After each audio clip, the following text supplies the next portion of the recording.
এই যে কয়েকটা অ্যাক্সিডেন্ট আমাদের দেশে হয়েছে, আমার দিকে তাকান। আমার আব্বাজানরা, চাচারা, বাবারা বলেন তো, গত 30, 40, 50 বছরে ঈদের সময় এত মানুষ মারা যাওয়ার রেকর্ড কি ইতিপূর্বে হয়েছে? বলেন আপনারা, হয়েছে? আমি আজকে পর্যন্ত জেনে এসেছি এই ঈদের আগে আর পরে এখন পর্যন্ত 250-র কাছাকাছি মানুষ সড়ক দুর্ঘটনা, রেল দুর্ঘটনা, লঞ্চ দুর্ঘটনায় মারা গিয়েছে। আল্লাহ, কতজন মানুষ চিন্তা করেছেন? 250-র মতো মানুষ। এই যে সদরঘাটের না কোথায় একটা লঞ্চের অ্যাক্সিডেন্ট হয়েছে, দেখছেন একটা ছেলেকে পিষে ফেলেছে, তারা হুড়া করতে গিয়ে আর বাড়ি যেতে পারে না, লাশ দিয়েছে। দৌলতদিয়ার ঘটনা। এই যে এত অ্যাক্সিডেন্ট হচ্ছে, এখানে 3 শ্রেণী দায়ী। কথা শোনেন, কয় শ্রেণী দায়ী? এক নম্বরে সরকার দায়ী, 2 নম্বরে গাড়ি যারা চালায় বা যে কোম্পানি ব্যবস্থাপনা করে এরাও দায়ী, 3 জনগণও দায়ী। কয় শ্রেণীর দায় আছে? নিচ থেকে আসি, প্রথমে জনগণ। জনগণের দায় কি? তাদেরও দোষ আছে। এই দক্ষিণবঙ্গ থেকে কিছু মানুষ দক্ষিণবঙ্গের জেলাগুলো থেকে ঢাকায়, চট্টগ্রাম বা অন্যান্য জেলায় যায়, বাসে উঠার পরে বলে, এই ড্রাইভার, তুই কি রিক্সা চালাস রে? আর জোরে টানতে পারস না? বলে কি বলে না? বলে। সময়ের চেয়ে জীবনের মূল্য কম না বেশি?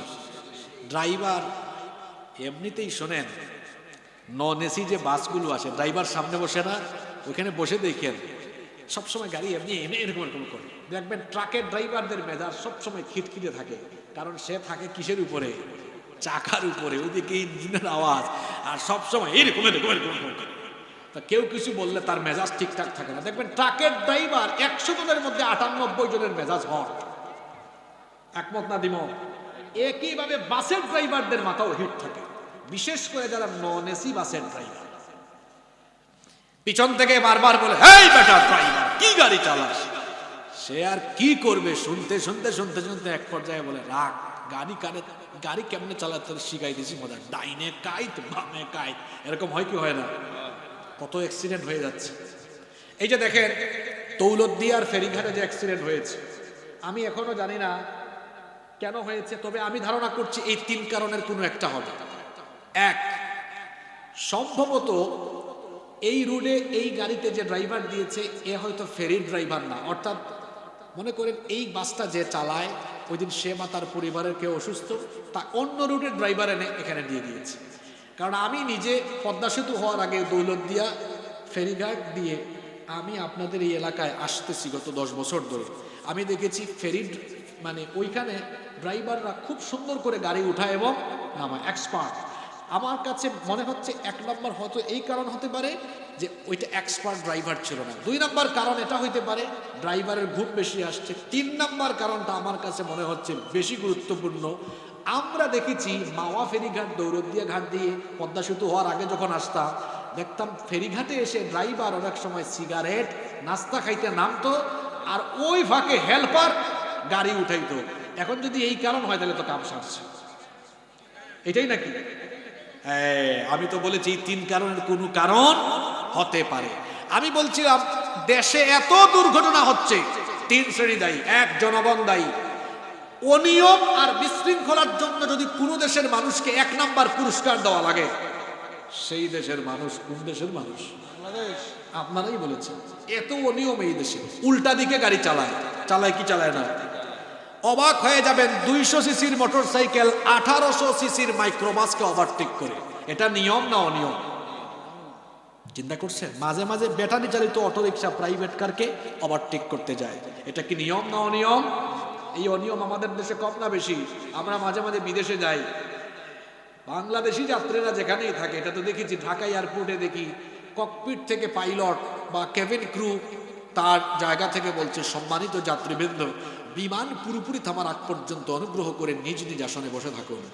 যদি খালি ল্যান্ড করতে পারে বিমান, ওই অবস্থায় তারা দাঁড়াইয়া ব্যাগপত্র নিয়ে দৌড়াদৌড়ি শুরু করে। এটা কি নিয়ম না অনিয়ম?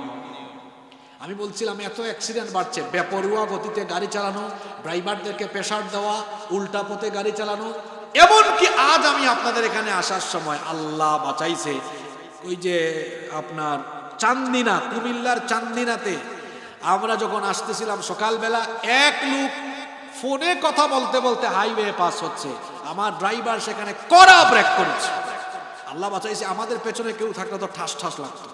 এই লোক বলতেছে সরি সরি। আমি বললাম এই যখন করে সরি সরি বলছেন, আপনার জীবনও যাইতো আমাদেরও যাইতো, এটা নিয়ম না অনিয়ম? জনগণের দোষ আছে। দুই, ওই গাড়ির চালকদেরও দোষ আছে, যারা গাড়ির ব্যবস্থাপনা করে। অনেক সময় দেখবেন অদক্ষ ড্রাইভার দিয়ে দেয়, দেয় না? তিন, সরকারে যারা বসেছেন আপনাদেরও দোষ আছে। আপনার কি ললিপপ চুষেন নাকি? এই যে ঈদের আগে পরে হাজার হাজার লক্ষ লক্ষ মানুষ বাড়ি ফিরবে, বাড়ি থেকে আবার ঈদ করতে যাবে, কেন আপনারা রাস্তায় 5-6 কিলো পর পর পুলিশ মোতায়েন করলেন না? আপনারা কি দেখেছেন? আমি তো ঈদের আগে পরে বিভিন্ন ডিস্ট্রিক্ট ঘোরাঘুরি করছি, রাস্তাঘাটে পুলিশের উপস্থিতি কম। আচ্ছা আপনারা বলেন তো, বাঙালিকে সোজা করার একটা ওষুধ বলি। এই যে ঈদের আগে 10 দিন আগ থেকে যদি পুলিশ স্পিড মিটার নিয়ে দাঁড়ায়, যে কেউ অতিরিক্ত স্পিড যদি ধরে, নর্মাল যদি মামলা থেকে 3000, ঈদ উপলক্ষে 10,000, আরো বেশি দেয়। এরপরে কেউ যদি উল্টা পথে আসে, আটকায়া মামলা। বলেন তো আপনারা, যদি একদিন সারা দেশে অ্যাকশন আরম্ভ হয়, সব সোজা হবে কি হবে না? সরকার কি এটা করেছে? এখানে সরকার দলের মানুষ থাকলে রাগ করবেন না ভাই, আমাদের মতো হবে, সাদাকে সাদা, সাদা কালোকে কালো। সরকার ভালো কাজ করলে আমরা প্রশংসা করি। যেমন বর্তমান প্রধানমন্ত্রী তারেক রহমান সাহেব, তিনি ইতিমধ্যে অনেক ভালো কাজ করেছেন, আমরা এই ভালো কাজের প্রশংসা করি, তার জন্য দোয়া করি। তিনি অনেক ভালো কাজ করেছেন না? গত 1-1.5 মাসে বেশ ভালো ভালো কিছু কাজ করেছেন। অনেক ক্ষেত্রে আলেমদেরকে ডেকে আলেমদের পরামর্শ চেয়েছেন, এটা ভালো, আমরা এটাকে অ্যাপ্রিসিয়েট করি। কিন্তু যেখানে যেখানে অনিয়ম হবে, আমরা সেটা চোখে আঙ্গুল দিয়ে দেখিয়ে দিই, এটা আমাদের নৈতিক অধিকার, ঠিক না বেঠিক? আপনারা বলেন তো, 1-2 দিন যদি এভাবে পুলিশ অভিযানে নামে, বলেন অ্যাক্সিডেন্টের পরিমাণ কমে আসবে কি আসবে না? আহা, এতগুলো মানুষ মারা গেল। আহারে, গত পরশুদিন যে কুমিল্লা একটা অ্যাক্সিডেন্ট হয়েছে না, যে খেলাফত মজলিসের আমির আল্লামা মামুনুল হক, ওনার দলের সাংগঠনিক সম্পাদক সম্ভবত সপরিবারে 5 জন, তাই না? শোনেন, ওই অ্যাক্সিডেন্ট যেখানে হয়েছে, যে রেস্টুরেন্টের সামনে, 5 মিনিট আগে ওই রেস্টুরেন্টে আমি নাস্তা করেছি। ওই দিন আমার দাউদকান্দি মাহফিল ছিল। আমি নাস্তা করে গাড়িতে উঠে একটু মনে 2 কিলো জায়গা গিয়েছে লাইভ। আমি ড্রাইভারকে বললাম, দেখছেন কারবার? কয় স্যার কি হয়েছে? একটু আগে যে রেস্টুরেন্টে আমরা করেছি, নাস্তা করেছি, ওইটার সামনেই অ্যাক্সিডেন্ট হয়েছে। সম্ভবত এরা ওই রেস্টুরেন্টে আমাদের সাথে খাচ্ছিল, হইতেও পারে। তো বলছিলাম, এই যে এত অনিয়ম আর অব্যবস্থাপনার কারণে এতগুলো মানুষের প্রাণ ঝরে গেল। আহারে, আমরা দোয়া করছি, আল্লাহ যাদের ঈমান আছে সবাইকে তুমি শাহাদাতের মর্যাদা দিয়ে দাও। কষ্ট হচ্ছে নাকি আপনাদের? 10-15 মিনিট থাকা যাবে না আরো? ভালো মৃত্যুর কয়টা আলামত বলছিলাম, জোরে বলেন কয়টা? আবার বলেন, সবাই বলেন, একটু মনে করিয়ে দিই। 1 নাম্বার, ভালো মৃত্যুর 1 নাম্বার আলামত হলো জীবনটা হবে পরীক্ষার, জীবনটা হবে কষ্টে। ভালো মৃত্যুর 2 নাম্বার আলামত হলো মরণের সময় কপাল ঘর মারতে হবে। ভালো মৃত্যুর 3 নাম্বার আলামত হলো জুমার রাতে বা জুমার দিনে ইন্তেকাল হবে। ভালো মৃত্যুর 4 নাম্বার আলামত হলো শহীদি মৃত্যু হবে। ভালো মৃত্যুর 5 নাম্বার আলামত হলো হজের সফরে ইন্তেকাল হতে পারে, হজের সফরে মৌত হতে পারে। আল্লাহর নবী বলেছেন, দেখেন হাদিসটা বুখারী এবং মুসলিম শরীফে এসেছে।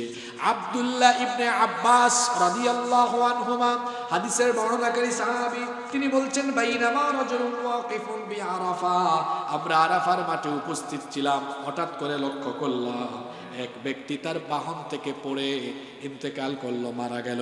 আল্লাহর নবী এটা দেখে বললেন, ইগসিলুহু বিমাইন ওয়া সিদরিন, বড়ই পাতার গরম পানি দিয়ে তার গোসলের ব্যবস্থা করো।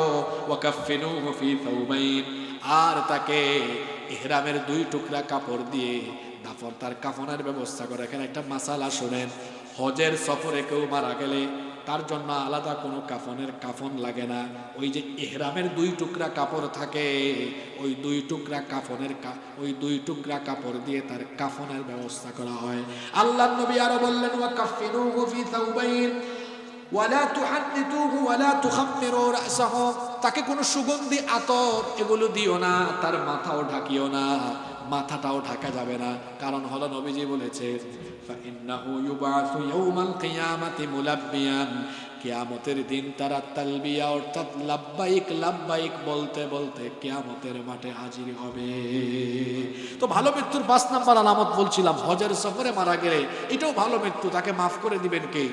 এই হাদিস শুনে 26 সালে হজে গিয়ে আবার কেউ ভাবিয়েন না ওয়াজ শুনছিলাম হারিয়া দেয়ারা স্কুল মাঠে হুজুর বলছিল হজে আসলে মরলে জান্নাত পাওয়া যাবে, হোটেলের 10 তলা উপরে উঠে মারছে লাভ, একদম জান্নাত। একই ওয়াজ সঠিক বুঝছে না ভুল বুঝছে। এইটা হচ্ছে গিয়েছে ওখানেই তার মৌত হয়েছে, এটা ভিন্ন ব্যাপার, কিন্তু সুইসাইড করা ভালো না মহাপাপ? 6 নাম্বার ভালো মৃত্যুর 6 নাম্বার আলামত হলো নেক কাজ করতে করতে, ভালো কাজ করতে করতে মরণ হওয়া, অর্থাৎ নেকির পথেই থাকা। আল্লাহর নবী বলেছেন মান ক্বালা লা ইলাহা ইল্লাল্লাহ ইবতিগা ওয়াজহিল্লাহি খুতিমা লাহু বিহা দাখালাল জান্নাহ, যেই ব্যক্তি তাওহীদের কালিমা পাঠ করে তাওহীদের উপরে জীবন যাপন করে হুসনে খাতেমা হয়ে যায়, তাকে মরণের পরে যিনি জান্নাত দিয়ে দিবেন তিনি কে? 7 এবং সর্বশেষ হলো ভালো মৃত্যুর 7 নাম্বার আলামত হলো মরণের সময় জবান দিয়ে নসিব হওয়া, জবান দিয়ে বের হওয়া লা ইলাহা ইল্লাল্লাহ মুহাম্মাদুর রাসূলুল্লাহ সাল্লাল্লাহু। আপনারা অনেকক্ষণ ধরে আছেন, বেশি না, আর 7-8 মিনিট থাকতে পারবেন না সবাই? এবার হবে হোমওয়ার্ক, এতক্ষণ ক্লাস হয়েছে, এবার হোমওয়ার্ক হবে। ইতিমধ্যে আমি 9টা পয়েন্ট বলেছি, ভালো মৃত্যু খারাপ মৃত্যু 2টা পয়েন্ট গেল, তারপরে বলেছি ভালো মৃত্যুর কয়টা আলামত। এবার আমরা 6টা পয়েন্ট বলে মোনাজাতে যাব। এই 6টা কাজ দিয়ে যাচ্ছি আপনাদেরকে, মা বোনরাও শুনবেন, খুব সংক্ষেপে বলবো, মনোযোগ দিয়ে শোনেন। এখন আপনারা আমাকে প্রশ্নের উত্তর দেন তো, সবাই আমরা ইজ্জতের সম্মানের ইমানি মৌত, ভালো মৌত চাই কি চাই না? কারা কারা চান না হাত তুলো। মাশাআল্লাহ মনোযোগ আছে, সবাই চাই তো? আমরা সবাই ইজ্জতের সম্মানের ইমানের ভালো মৌত চাই তো? বাবারা, ভাইয়েরা, মায়েরা, বোনেরা, এই 6টা কাজ, 6টা কাজ করলে ভালো মৌত নসিব হয়ে যাবে ইনশাআল্লাহ। এই 6টা কাজ আমরা ছাড়বো না, রাজি আছেন সবাই? কোন 6টা কাজ মুখস্থ করে ফেলবো আমরা? 1 নম্বর, 5 ওয়াক্ত নামাজের আমল যারা ঠিক করবে, কখনো যারা নামাজ ছাড়বে না, নামাজের প্রতি যারা যত্নবান হবে, ফজর, জোহর, আসর, মাগরিব, এশা, কয় ওয়াক্ত নামাজ? জোরে বলেন কয় ওয়াক্ত? 5 ওয়াক্ত নামাজ। এই 5 ওয়াক্ত নামাজের ব্যাপারে যারা যত্নবান হবে, সঠিক সময়ে যারা 5 ওয়াক্ত নামাজ আদায় করবে, তাদের ইমানি মৃত্যু, ভালো মৃত্যু নসিব হয়ে যাবে। 1টা 2টা আয়াত নয়, কোরআনের বহু আয়াতে আল্লাহ তাআলা তাদেরকে তার জান্নাতের সুসংবাদ দিয়ে দিয়েছেন। সূরা মুমিনুন পড়লে দেখবেন ওয়াল্লাযীনা হুম আলা সালাওয়াতিহিম ইউহাফিযুন উলাইকা হুমুল ওয়ারিসুন আল্লাযীনা ইয়ারিসুনাল ফিরদাউসা হুম ফিহা খালিদুন। আল্লাহ এখানে বলেছেন 5 ওয়াক্তের নামাজের হেফাজতকারী যারা, জান্নাতুল ফেরদাউসের ওয়ারিস হয়ে যাবে তারা। তাহলে ভালো মৃত্যুর মাধ্যমে জান্নাত পেতে হলে আজকে থেকে নামাজ আপনারা ছাড়বেন না আদায় করবেন? এই যে এখানে কিশোর তরুণ যুবক ভাইদেরকে দেখছি, তারা ইতিমধ্যে সিদ্ধান্ত নিয়েছে হুজুর বয়স আর একটু, তারপরে নামাজ পড়বো।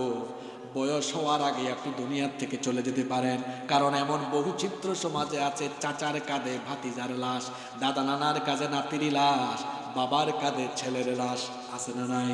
এই জন্য আমরা নামাজের জন্য কোনো হিসাব নিকাশ করবো না যে বুড়া হলে পড়বো, বরং এখন থেকে আজকে ফজর থেকে আরম্ভ তার সম্মুখীন হবেন, এতে কোনো সন্দেহ নাই। আল্লাহর কাছে চাইতে তো কোনো দোষ নাই, কারণ আল্লাহর কাছে ভান্ডার, কম না বেশি। আজকে আমরা চাইছি আল্লাহর কালামের এই মাহফিলে বসে আল্লাহর কাছে আমরা চাইছি, আল্লাহ আপনি আমাদেরকে ইজ্জতের হায়াত দান করেন আর ইজ্জতের মৌত, ইমানি মৌত নসিব করে দিয়েন, বলেন আমিন। তো ইজ্জতের মৌত কি এমনি এমনি পাওয়া যায়? ইমানি মৃত্যু কি এমনি এমনি পাওয়া যায়? না। ইমানি মৃত্যু পাওয়ার জন্য কি করতে হয়? ইমানি মৃত্যু কেমন হয়? বেঈমান, নাফরমান, পাপীর মৃত্যু কেমন হয়, কেন হয়? আজকে আমরা এগুলো কোরআন সুন্নাহর আলোকে জানবো। আর সুন্দর মৃত্যুর জন্য কি করা দরকার সেটাও আমরা কোরআন হাদিস থেকে জেনে বাড়ি যাব ইনশাআল্লাহ। তাহলে প্রথমেই বলেছি মৃত্যুর কয়টা ধরন? জোরে বলেন কয়টা? 1, খারাপ, ভয়াবহ, সাংঘাতিক, খুবই কষ্টের, খুবই আযাবের, খুবই মারাত্মক। এটা কিরকম হয়, কাদের জন্য হয়? আল্লাহ এবং রাসূলের সঙ্গে নাফরমানি করতে করতে, জীবনভর গুনাহের জীবন যাপন করতে করতে, পাপের সাগরে ভাসমান থাকতে থাকতে, পাপের উপরে অবিচল থাকতে থাকতে, যাদের মরণের সময় এসে যায়, সেই সকল নাফরমান গুনাহগার আর পাপী তাপীদের মরণের সময় কি করে তাদের রূহ কবজ করা হয়, কি করে তাদের জানটা কবজ করা হয় শোনেন। ইবনে মাজাহ শরীফে হাদিস এসেছে, আল্লাহর নবী বলেছেন, ফাইদা কানার রাজুলুস সু, যখন কোনো পাপী তাপী নাফরমানের মরণের সময় এসে যায়, ফেরেশতা এসে তাকে বলে, অ্যাপ্রোচটা কেমন হয় শোনেন। ক্বালা খুরুজি আইয়াতুহান নাফসুল খাবিথা কানাত ফিল জাসাদিল খাবিথ, হে অপবিত্র আত্মা, যা অপবিত্র দেহের ভেতরে, অপবিত্র শরীরের ভেতরে ছিলে, উখরুজি যামিমাতাও ওয়া আবশিরি বিহামিমিন ওয়া গাসসাক। ফেরেশতা বলতে থাকে, নিন্দিত অবস্থায়, জাহান্নামের উত্তপ্ত ফুটন্ত গরম পানি এবং ক্ষতের ক্ষরণ পুজের দুঃসংবাদ নিয়ে নিন্দিত অবস্থায় তুমি এই নাপাক গুনাহগার পাপী জাহান্নামী ব্যক্তির দেহ থেকে বের হয়ে আসো। এই রকম করে তার রূহ কবজের প্রক্রিয়াটা শুরু হয়ে যায়। একজন পাপী গুনাহগার ব্যক্তির মরণের সময় যখন আসে, কি করে তার মরণ হয়? এই মাহফিলে উপস্থিত হয়েছেন এখানে যারা আছেন, এদের মধ্যে অনেক মানুষ এশার নামাজটা কাজা করে তারপরে মাহফিলে বসেছেন। কি করে নামাজটা কাজা করে মাহফিলে বসলেন? অনেক যুবককে দেখতে পাচ্ছি মাহফিলে, যারা কিনা আজকেও দিনের বেলা গুগল শরীফে, ইউটিউব শরীফে আজে বাজে ভিডিও দেখেছে। এই যে পাপ করে ফেললেন, গুনাহ করে ফেললেন, কখনো কি মাথায় আসে না, কখনো কি আপনার কলিজায় ভয়টা লাগে না যে আমি যদি আজকের রাতেই মারা যাই, ফজরের আগে বা সকালেই যদি দাফন হয়ে যাই, তাহলে কিভাবে আমি আল্লাহর কাছে যাব? মরণটা কেমনই বা হতে পারে? এই ভয়টা কি আপনার কলিজায় লাগে না? দিলের মধ্যে কি লাগে না? কি করে পাপ করেন, কেমনে গুনাহ করেন, পাপ আর গুনাহরত অবস্থায় যদি কারো কাছে মালাকুল মউত আসে, মৃত্যুর সময় চলে আসে, তাহলে সেই মরণটা কেমন হতে পারে শোনেন। আল্লাহর নবী বলেছেন, ইমাম আহমদ বিন হাম্বল রাহিমাহুল্লাহ তার মুসনাদের ভেতরেই হাদিস এনেছেন। আল্লাহর নবী বলেছেন, ইন্নাল আবদাল কাফিরা ইদা কানা ফি ইনকিতাইম মিনাদ দুনিয়া ওয়া ইকবালিম মিনাল আখিরাহ। আল্লাহর নবী বলেছেন, যখন কোনো কাফির নাফরমান পাপী তাপীর মরণের সময় চলে আসে, দুনিয়া থেকে চলে যাওয়ার আর আখিরাতের উদ্দেশ্যে পাড়ি দেওয়ার সময় যখন চলে আসে, নাযালা ইলাইহি মিনাস সামাই মালাইকাতুন সুদুল ওয়ুজুহ। ওই গুনাহগার লোকটার মৃত্যুর সময় আসমান থেকে, অর্থাৎ জাহান্নাম থেকে উদ্ভট কুৎসিত কালো চেহারার কিছু ফেরেশতারা আগমন করে, মাহুমুল মুসুহ, তাদের সাথে জাহান্নামের মোটা দুর্গন্ধযুক্ত কাফনের কাপড় তারা নিয়ে আসে। ফায়াজলিসুনা মিনহু মাদ্দাল বাসার, তারা এসে ওই মৃত্যু পথযাত্রী গুনাহগার পাপী লোকটার দৃষ্টি সীমানার সামনে বসে যায়। সুম্মা ইয়াজিউ মালাকুল মাউত, অতঃপর মালাকুল মউত আসেন। আসার পরে হাত্তা ইয়াজলিসা ইনদা রাসি, তার মাথার নিকটে বসেন। এরপরে মালাকুল মউত ওই পাপী, ওই গুনাহগার লোকটাকে অ্যাপ্রোচ করেন, সম্বোধন করে বলেন, ইয়া আইয়াতুহান নাফসুল খাবিথা, হে অপবিত্র আত্মা, উখরুজি ইলা সাখাতিম মিনাল্লাহি ওয়া গাদাব, তুমি আল্লাহর অসন্তুষ্টি আর গজবের উদ্দেশ্যে বের হয়ে আসো। এই কথা বলা মাত্রই ওই পাপী লোকটার অবস্থা এমন হয়ে যায়, আল্লাহর নবী বলেছেন, ফাতাফাররাকা ফি জাসাদি, তার গোটা শরীরটা চূর্ণ বিচূর্ণ হয়ে যাওয়ার উপক্রম হয়ে যায়। এতটা কষ্ট তখন তাকে দেওয়া হয়, এতটা কষ্ট আর যন্ত্রণা সে অনুভব করে। আল্লাহর নবী বলেছেন, ফায়ান্তাজিউহা কামা ইউনতাজাউস সুফুদু মিনাস সুফিল মাবলুল, ভেজা পশম থেকে বাঁকা কাটা বিশিষ্ট লোহাকে টেনে হিচড়ে বের করলে যতটা না কষ্ট হয়, ওই পাপী লোকটা মরণের সময় তার চেয়ে আরো বেশি কষ্ট অনুভব করে। শাদ্দাদ বিন আউস রাদিয়াল্লাহু আনহু বলেছেন, একজন পাপী, একজন গুনাহগার মরণের সময় এত কষ্ট, এত যন্ত্রণা অনুভব করে, কোনো একজন জীবিত মানুষকে ধরে যদি তরবারি দিয়ে 1000 টুকরা করা হয়, সে আর কি এমন কষ্ট পাবে? একজন পাপী গুনাহগার জাহান্নামী ব্যক্তি মরণের সময় তার চেয়ে আরো ভয়াবহ কষ্ট পাবে। কি করে গুনাহ করি আমরা, কি করে পাপ করি, কেমনে নামাজ ছাড়ি, কেমনে অন্যায় করি, কি করে মানুষের হক নষ্ট করি, কি করে আমরা হারাম পথে উপার্জন করি। মরণের কি চিন্তা নাই, আখিরাতের কি ভয় নাই? শুনেন, অন্য রিওয়ায়াতে এসেছে, যখন কোনো পাপীর মরণের সময় আসে তার এতটা কষ্ট হয়, এতটা কষ্ট তার হয়, একজন জীবন্ত মানুষকে বড় একটা পাতিলের মধ্যে তেল গরম করে সেখানে ফেলে দিলে সে যতটা না কষ্ট পাবে, একজন পাপী, একজন গুনাহগার মরণের সময় এর চাইতে আরো বেশি কষ্ট অনুভব করবে। এই রকম করে কষ্ট দিয়ে দিয়ে তার শরীর থেকে রূহ কবজের প্রক্রিয়া যখন আরম্ভ হবে, জাহান্নাম থেকে আগত ফেরেশতারা তার চেহারায়, তার পাজরে, তার পিঠে, শরীরের বিভিন্ন জায়গায় এমন ভাবে আঘাত করতে থাকবে। এখনো যারা অমনোযোগী এরা বুঝতেছে না, ফেরেশতার শরীরের শক্তি আর জিকর গাছার মানুষের শরীরের শক্তি কি একরকম নাকি? জিকর গাছার শক্তিশালী কমপক্ষে কয়েকশো যুবকের যে শক্তি, ওই রকম একজন ফেরেশতার শক্তি তার চাইতে আরো কম না বেশি? এই ফেরেশতারা গোটা শরীরের বিভিন্ন জায়গায় আঘাত করে করে করে করে শরীর থেকে রূহটা বের করবে। আমি বানিয়ে বলছি না, শোনেন, কোরআনে কারীমের 8 নম্বর সূরা সূরাতুল আনফালের 50 নম্বর আয়াতে রব্বুল আলামিন বলছেন, ওয়ালাউ তারা ইয ইয়াতাওয়াফফাল্লাযীনা কাফারুল মালাইকাতু ইয়াদরিবুনা wujuhahum ওয়া আদবারহুম وذوقوا عذاب الحريق।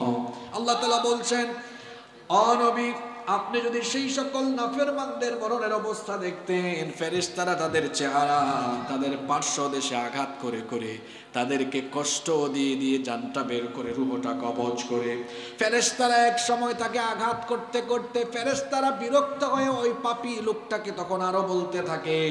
কোরআনে কারীমের 6 নম্বর সূরা সূরাতুল আনআমের 93 নম্বর আয়াতে আল্লাহ বলছেন, ওয়ালাউ তারা ইযিয যালিমুনা ফি গামারাতিল মাউতি ওয়াল মালাইকাতু বাসিতু আইদিহিম আখরিজু আনফুসাকুমুল ইয়াওমা তুজজাউনা আযাবাল হুনি বিমা কুনতুম তাকুলুনা আলাল্লাহি গায়রাল হাক্কি ওয়া কুনতুম আন আয়াতিহি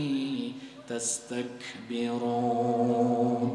আল্লাহ তাআলা বলছেন, ও নবী, আপনি যদি এই সকল জালিম নাফরমানদের মরণের অবস্থা দেখতেন, ফেরেশতারা এদেরকে একটা পর্যায়ে কষ্ট দিয়ে দিয়ে রূহ কবজের প্রক্রিয়ায় বিরক্ত হয়ে বলে, আখরিজু আনফুসাকুমুল ইয়াউম, হে পাপী, হে নাফরমান, তুই তোর নিজের জানাজ নিজেই বের করে দে। যখন তাকে অত্যধিক পরিমাণে কষ্ট দেওয়া হয়, অত্যধিক পরিমাণে আযাব দেওয়া হয়, তখন এই নাফরমান লোকটা ফেরেশতাকে বলতে থাকে, কি বলে সেটাও শুনেন।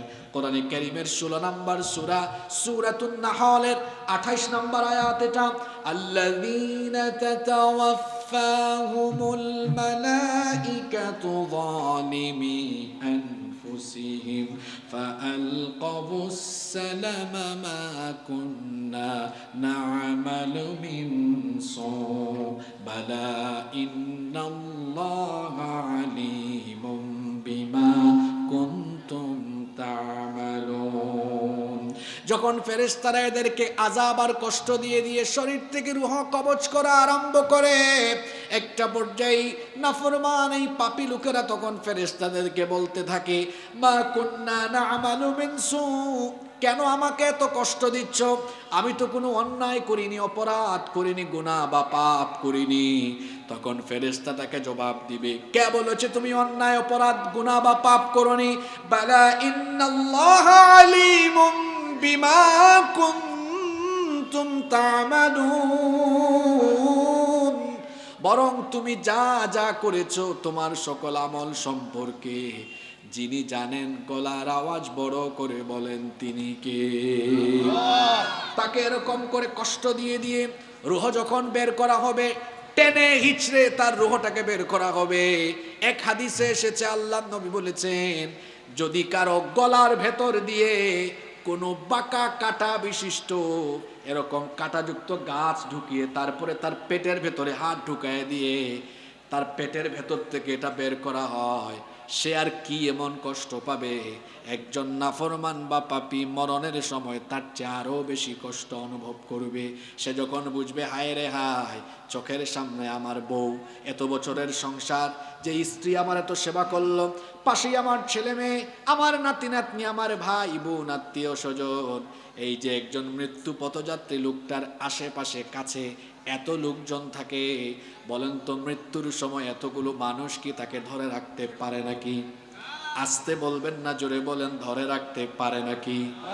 ধরে রাখতে পারে না। অসহায়ের মতো মানুষ চলে যায়। আমার কুলে আমার বাবা ইন্তেকাল করেছেন, আমার বাবা যখন চলে যাচ্ছিলেন আমি নিজেই দেখেছি, হায় রে হায়, সবগুলো ভাই আমরা বাবার চারপাশে আমরা বসেছিলাম, আমার নিজের কোলের মধ্যে আমার বাবার মাথা ছিল, আমার বাবা আমার কোলে মাথা রেখেই দুনিয়ার থেকে চলে গিয়েছেন।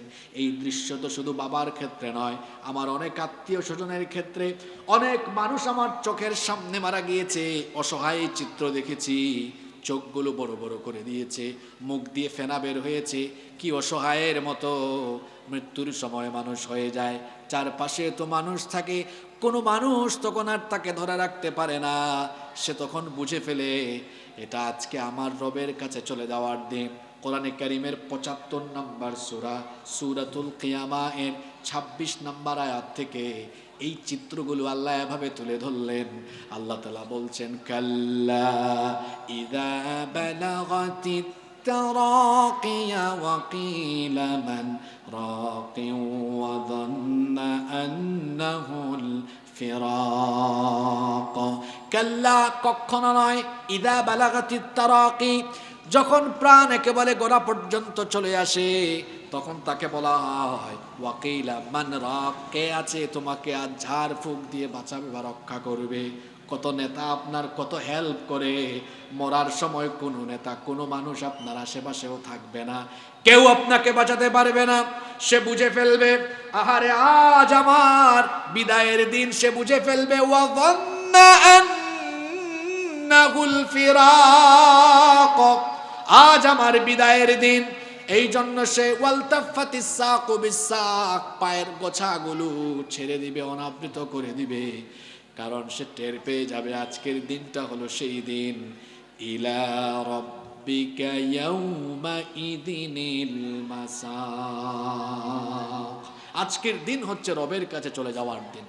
এইভাবে করে একজন নাফরমান গুনাহগার পাপী বা জাহান্নামী ব্যক্তির শরীর থেকে রূহটাকে টেনে হিচড়ে আযাব বা কষ্ট দিয়ে দিয়ে যখন বের করা হবে, জাহান্নাম থেকে আগত ফেরেশতারা তার সেই রূহটাকে খুব দ্রুত গতিতে, হাদিসে এসেছে, চোখের পলক ফেলতে যতটা না সময় লাগে এর চেয়ে কম সময়ে তার রূহটাকে জাহান্নাম থেকে আনা মোটা কাফনের কাপড়ে পেঁচিয়ে তারা রওনা করবে প্রথম আসমানের দিকে। যখন তারা রওনা করবে, এই নাফরমানে গুনাহগার পাপী তাপির শরীর থেকে, রূহ থেকে তখন সবচাইতে নিকৃষ্ট দুর্গন্ধ বের হতে থাকবে। প্রথম আকাশে যাওয়ার পরে প্রথম আকাশের ফেরেশতাদের কাছে অনুমতি চাওয়া হবে, বলা হবে আকাশের দরজা খুলে দাও। তারা এই দুর্গন্ধ তাদের কাছে যাওয়ার পরে তারা বলবে, এটা কে, কার রূহ নিয়ে এসেছো? পরিচয় করিয়ে দেওয়া হবে, হাদা ফুলান ইবনে ফুলান, এটা অমুক এলাকার অমুকের সন্তান, অমুক বেনামাজি ছিল, সুদখোর ছিল, ঘুষখোর ছিল, খারাপ ব্যবসায়ী ছিল, অসাধু ব্যবসায়ী ছিল, মানুষকে ঠকাতো, মানুষের হক নষ্ট করত। যে যে অপরাধের কথা আছে অপরাধগুলো বলে বলে তার খারাপ চরিত্রগুলো ফেরেশতাদের সামনে তুলে ধরবে। বলা হবে আকাশের দরজাটা খুলে দাও। আকাশের দরজা খোলা হবে না। আল্লাহ তাআলা কোরআনে কারীমের ৭ নম্বর সূরা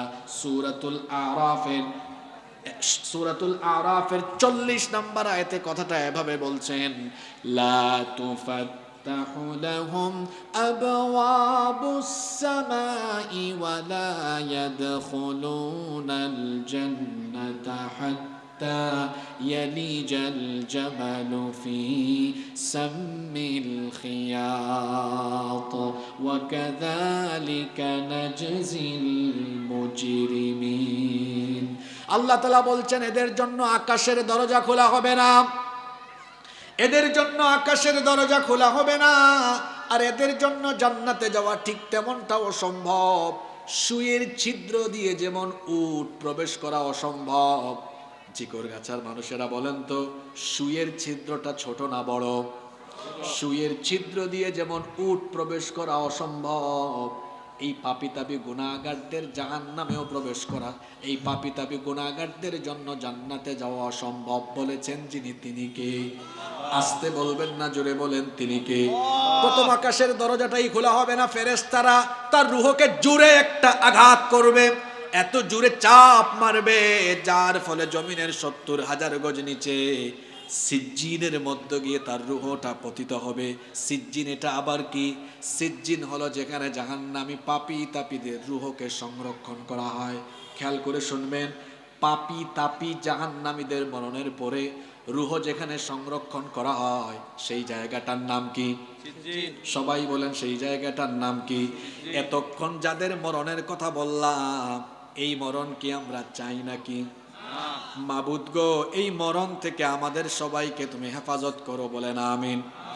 বিপরীত দিকে আরেক শ্রেণীর মানুষ, এরা যখন দুনিয়া থেকে যাবে এদের মৃত্যু হবে ইজ্জতের, মৃত্যু হবে সম্মানের, মৃত্যু হবে ইমানের, মৃত্যু হবে তাকওয়ার সাথে, আনন্দের সাথে, খুশি মনে হাসতে হাসতে হাসতে হাসতে আল্লাহর দরবারে চলে যাবে। সুবহানাল্লাহ। আল্লাহ এমন মৌত আমাদেরকে নসিব করে দিয়েন, বলেন আমিন। কষ্ট হচ্ছে আপনাদের? আমি যত আগাচ্ছি তত বেশি আলোচনার গভীরে আমরা ঢুকছি। খুব মনোযোগী থাকবেন আপনারা, অমনোযোগী হয়েন না। একটু পরে আপনারা নিজেরাই টের পাবেন যে কত তথ্য উপাত্ত আপনারা এখান থেকে পাবেন। কষ্ট হচ্ছে না তো আপনাদের? আমরা ভালো মৃত্যু চাই, কিন্তু ভালো মৃত্যু আল্লাহ সবাইকে দিবেন না। ভালো মৃত্যু কোন ব্যক্তি পাবে শোনেন, সুন্দর মৌত কাদের হয়? তিরমিজি শরীফের বর্ণনায় হাদিস এসেছে, আল্লাহ নবী বলেছেন, ইদা আরাদাল্লাহু বিআবদিন খায়রান ইস্তামালা, আল্লাহ যেই ব্যক্তির ভালাই চান, যেই ব্যক্তির মঙ্গল চান, আল্লাহ যার কল্যাণ চান, আল্লাহ তাকে কল্যাণের যোগ্য বানিয়ে তুলেন। এই কথাটা যখন রসুল বললেন, সাহাবায়ে কেরাম এটা বুঝতে পারলেন না। তারা তখন আল্লাহর রসুলকে জিজ্ঞেস করলেন, কাইফা ইস্তামিলুহু ইয়া রাসূলুল্লাহ? আমরা বলি সাল্লাল্লাহু আলাইহি ওয়াসাল্লাম, ওগো আল্লাহর রসুল, কি করে আল্লাহ কোনো মানুষকে কল্যাণের যোগ্য বানান? আল্লাহর নবী জবাব দিলেন, ইউওয়াফিকুহু লিআমালিন সালিহিন ক্বাবলাল মাউত। আল্লাহ যার ভালো চান, আল্লাহ যার কল্যাণ চান, আল্লাহ দয়া করে ওই লোকটাকে মৃত্যুর আগ পর্যন্ত ভালো কাজ, নেক কাজ করার তৌফিক দিয়ে দেন। সুবহানাল্লাহ। তাহলে আল্লাহ যার ভালো চান, ভালো মৃত্যু চান, ভালো চান, কল্যাণ চান, কিয়ামত একেবারে মৌতের আগ পর্যন্ত ভালো কাজ করার তৌফিক তাকে দান করেন কে? আল্লাহ। জোরে বলেন কে? আমি মাহফিলে আসার সময় দেখেছি কত মানুষ রাস্তাঘাটে খেলাধুলা করছে, আড্ডা দিচ্ছে, কেউ কেউ আছে এখন বিভিন্ন তামাশায় লিপ্ত। আমি আজকে চট্টগ্রাম থেকে এসেছি, মাঝখানে ঢাকা এসে ভাবছি আসতে পারবো কিনা জানি না। যে বেপরুয়াভাবে মানুষ এখন চলাফেরা করছে, গাড়ি চালাচ্ছে, আর যে জ্যাম, আমি 6:30 বাজেও ঢাকায় কিভাবে আসছি এতটুকু আল্লাহ আলাম। এদিকে রাস্তা ফ্রি পাওয়ায় অনেক টেনে টেনে আসছি। তো দেখেন, আল্লাহ যদি আমাকে তৌফিক না দিতেন আমি আসতে পারতাম? আপনাদেরকে যদি আল্লাহ তৌফিক না দিতেন আপনারা আসতে পারতেন? কত মানুষ মাহফিলের কাছে ঘুরঘুর ঘুরঘুর করছে, এই পিছনেও আমার চেয়ে বড় বড় বক্তারা কথা বলতেছে।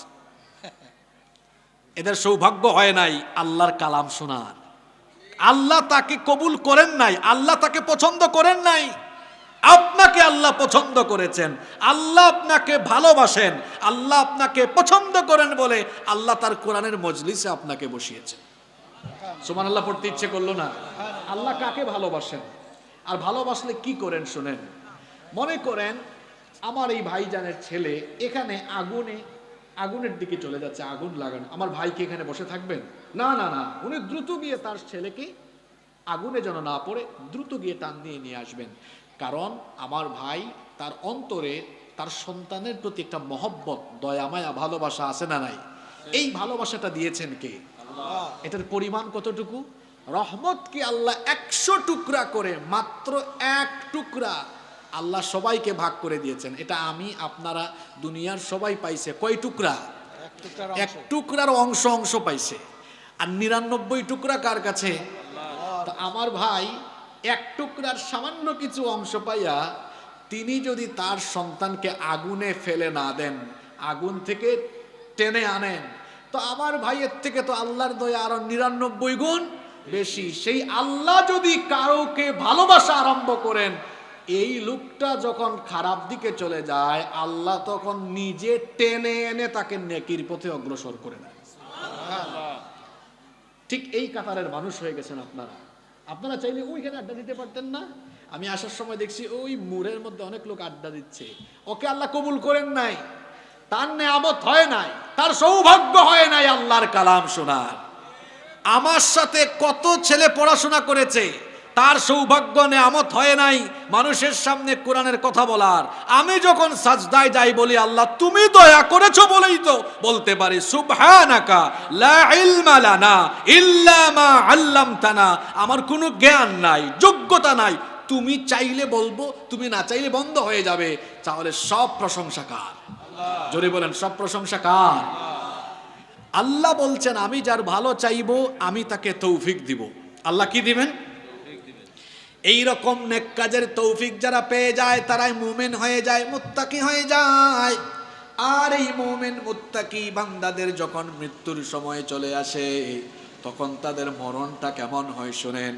আল্লাহর নবী বলেছেন ইন্নাল আবদাল মুমিনা ইযা কানা ফি ইনকিতাইম মিনাদ দুনিয়া ওয়া ইকবালিম মিনাল আখিরাহ, যখন কোনো মুমিন ব্যক্তির মরণের সময় চলে আসে, পরকাল গমনের সময় যখন তার হয়ে যায়, নাযালা ইলাইহি মিনাস সামাই মালাইকাতুম বিদুল ওয়ুজুহ, তখন আকাশ থেকে অর্থাৎ জান্নাত থেকে তার রূহটাকে রিসিভ করার জন্য এত সুন্দর সুন্দর চেহারার ফেরেশতারা আগমন করেন। আল্লাহ নবী বলেছেন কাআন্না ওয়ুজুহাহুমুশ শামস, তাদের চেহারার সৌন্দর্য দেখলে মনে হয় যেন সূর্যের আলোর মতো তাদের চেহারা থেকে নূর ঝলমল ঝলমল করছে। আল্লাহু আকবার। এই রকমের ফেরেশতারা আগমন করে কার মরণের সময়? ভালো মানুষ, নেককার, দিনদার, পরহেজগার মানুষের মরণের সময় এই সকল ফেরেশতারা আগমন করে সাথে করে কি নিয়ে আসে শোনেন। মাহুম কাফানুম মিন আকফানিল জান্নাহ, জান্নাতের কাফনের কাফন তারা নিয়ে আসে। ওয়া হানুতুম মিন হানুতিল জান্নাহ, জান্নাতের স্পেশাল সুগন্ধি, স্পেশাল পারফিউম তারা সাথে করে নিয়ে আসে। এরপরে হাত্তা ইয়াজলিসু মিনহু মাদ্দাল বাসার, তারা এসে ওই নেককার মৃত্যু পদযাত্রী লোকটার দৃষ্টি সীমানার সামনে বসে যায়। সুম্মা ইয়াজিউ মালাকুল মউত, অতঃপর মৃত্যুর ফেরেশতা আগমন করেন।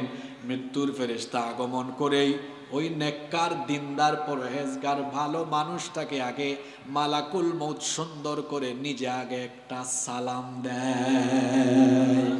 বাড়িতে গিয়ে সুবহানাল্লাহ বলেন। নেককার মানুষকে মালাকুল মউত রূহ কবজের জন্য আসলে আগে কি দেয়? সালাম। মানে কি? এই তো বলেন, সালাম মানে কি? মানে মালাকুল মউত রূহ কবজের আগেই সালাম দিয়া বুঝাচ্ছে মরণটা অশান্তির হবে না। কেমন হবে? বলেন না কেমন হবে? মালাকুল মউত যে সালাম দেয় এটা কি বানিয়ে বললাম নাকি? কোরআনে কারীমের 16 নম্বর সূরা সূরাতুন নাহলের 32 নম্বর আয়াত এটা।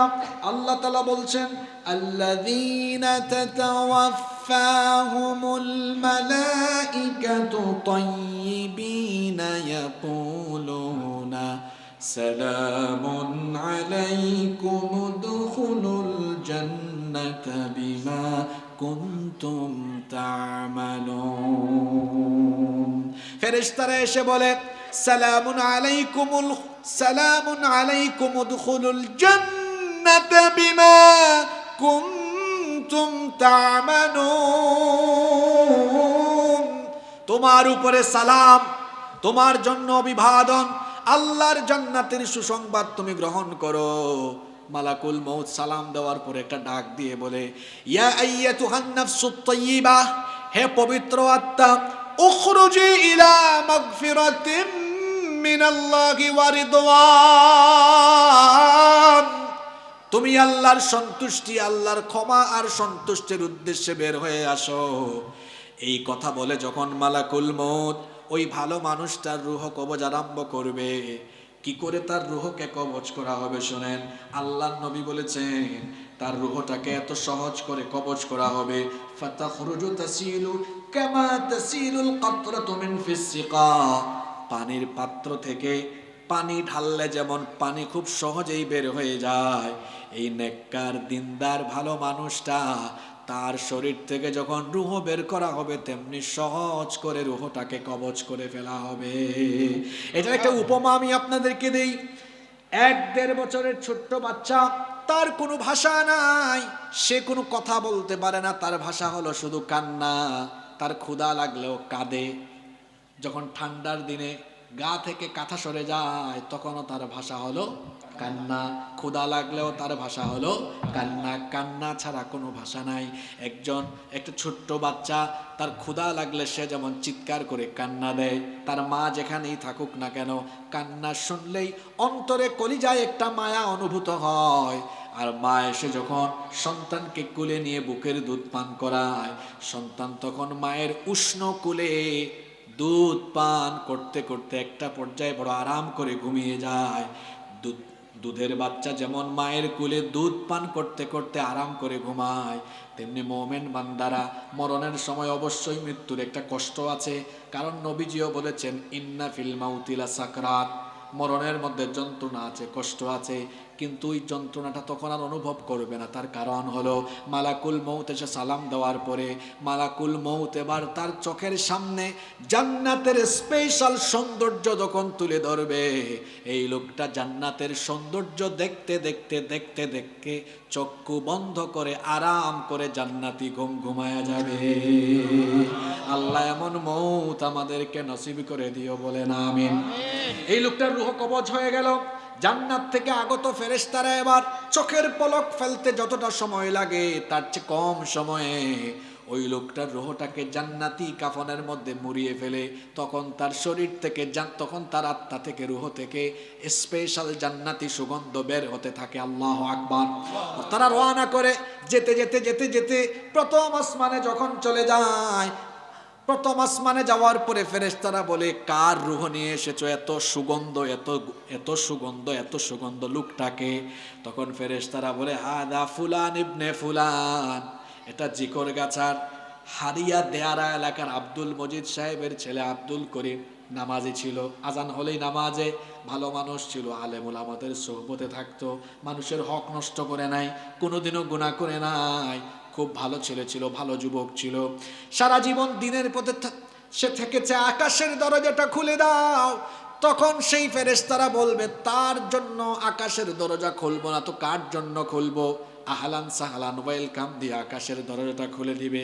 এভাবে যেতে যেতে যেতে যেতে 1 2 3 4 5 6 7 7টা আকাশ পাড়ি দিয়ে 7 আকাশের উপরে ইল্লিন নামক একটা জায়গা আছে, যেখানে আম্বিয়া আলাইহিমুস সালাম, নবী রাসূল, শহীদদের রূহ, নবী রাসূল, নবিয়্যিন, সিদ্দিকিন, শুহাদা, সালেহিন, এই 4 শ্রেণীর মানুষ হলো নিয়ামত প্রাপ্ত। নবিয়্যিন, সিদ্দিকিন, শুহাদা, সালেহিন।